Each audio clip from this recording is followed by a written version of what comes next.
Going to help with hamstring health and, of course, getting all the amazing juiciness that your hips need for a lifetime and your lumbar spine needs for a lifetime.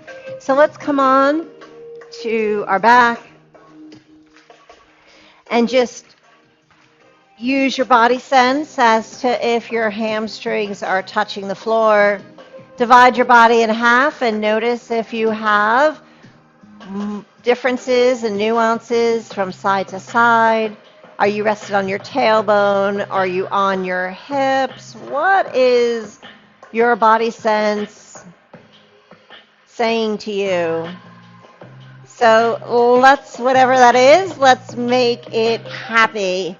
So I'm going to use my block to position underneath the firmness of my hips, using the triceps to open it up, give it a little wiggle, and use your feet. Use your footprints. Feet are parallel with each other, and press the energy away as your tail motions to connect a little bit more firmer on top of the roller.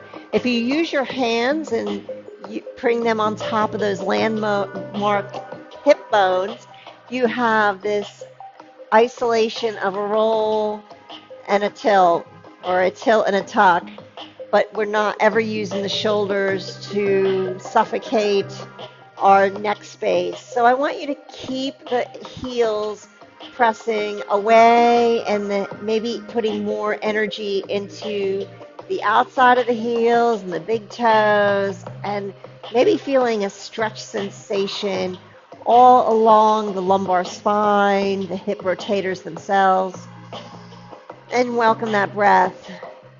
So those hamstrings are attached to these sitting bones, or those ischial tuberosities. That's a mouthful. And you want them to stretch and elongate in both directions.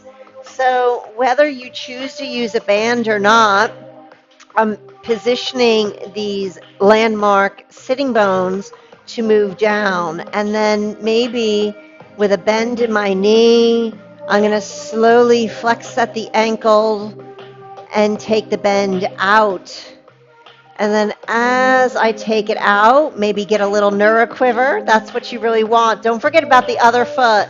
Press that heel energetically away. And then maybe just hanging there anytime I have a neuroquiver. If you're not finding that, reset yourself, maybe adjust yourself. I like to use feedback with either soft rollers or yoga blocks, or even a towel, a rolled up yoga mat, something, or maybe even a band. So I'm going to just explore how that feels from side to side before I even use the band.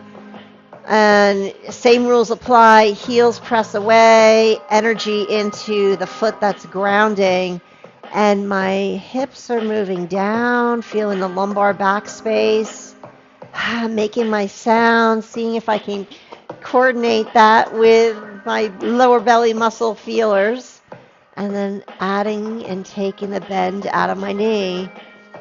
Keep active into that footprint. And waiting for it. You're waiting for it. Don't close off the chest.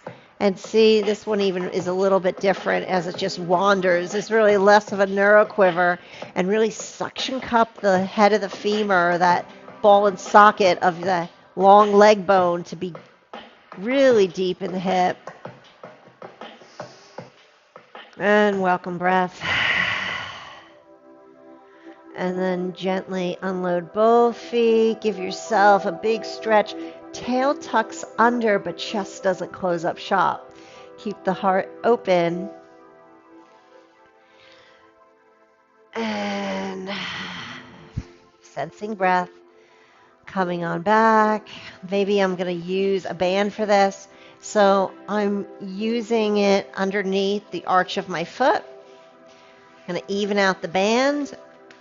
Opposite foot grounds down. So the same rules apply with the band as without the band. So setup is important. Really important. Make sure that heart is leading the way. Triceps are pressing down the back of the arm muscle. Hips are down. And then we're taking the bend out of that knee. But you should sense this being in constant contact. Flex the toes to the nose. And that neuroquiver should be a lot more flourishing. Maybe turning the heel in, feeling a different set of back of the thigh muscles active, maybe flexing. Maybe I'm just holding that and then anchoring my hips to travel away. Don't allow the opposite leg to flare out. I actually like my knee a little bit more narrowed in.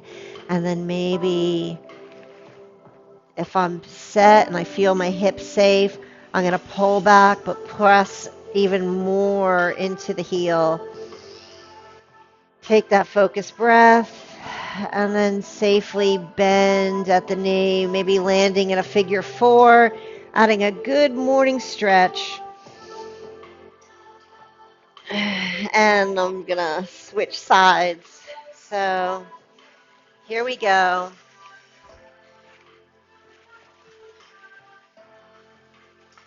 Bringing the band around the bottom of my foot. Keeping that constant contact with the hips on the roller or the soft block. Let the hips roll in the opposite way. And don't forget about your footprint. Maybe rebending, starting at more of a safer bend, and just getting your hips to operate properly and healthy with your body. And then really take the bend out.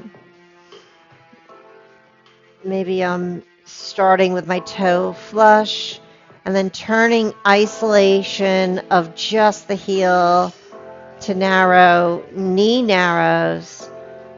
And then just maybe give it a little love pull. And whatever it is, my hips are manifesting the top. It's almost like my sitting bones are like new feet and they're gripping like talons of an eagle. And I should just feel good. Magic is the hold. As long as